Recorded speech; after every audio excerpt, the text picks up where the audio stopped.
les problématiques de la fin de vie euh, est d'autant plus importante que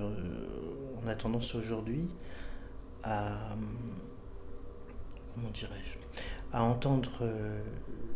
la question de la volonté des malades d'une façon assez, je dirais assez simpliste. Comme si nous étions réduits à ce que nous voulons, ce que nous pensons, et au contraire, la psychanalyse a tendance à, enfin, je dirais la particularité de la psychanalyse est de rendre compte de la complexité psychique et de la difficulté à pouvoir accéder à l'ensemble de ce qui nous constitue. Et les questions sociétales que ça pose aujourd'hui en termes de demande d'euthanasie, demande de suicide assisté,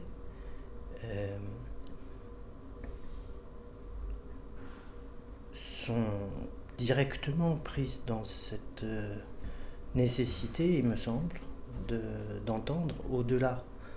de ce que on peut entendre d'une demande, ce qui se joue pour la personne afin d'être au plus près de ce qu'elle est, de ce qui la constitue dans son ensemble. Il me semble qu'effectivement, il y a peu d'autres moyens d'accéder à ça qu'en passant par l'écoute analytique. Et on voit bien dans la majorité des cas de ces demandes que lorsqu'on les écoute, lorsqu'on les entend, et bien finalement on arrive à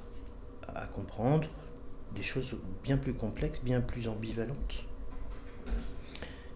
Et que finalement, dans un nombre de cas assez important, ces demandes s'inscrivent dans un faisceau de désirs bien plus complexe, bien plus varié, et parfois même, très souvent même, finissent par céder en tant que telles.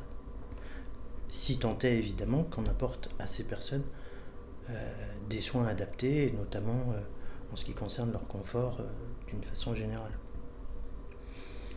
Donc je crois que à un moment où la psychanalyse tend à perdre un peu de sa place dans le champ de la psychologie, dans le champ de la médecine, eh bien il est plus que jamais important qu'elle reste, en tout cas, au premier plan dans cette écoute des gens en souffrance à un moment quand même très particulier, évidemment, puisque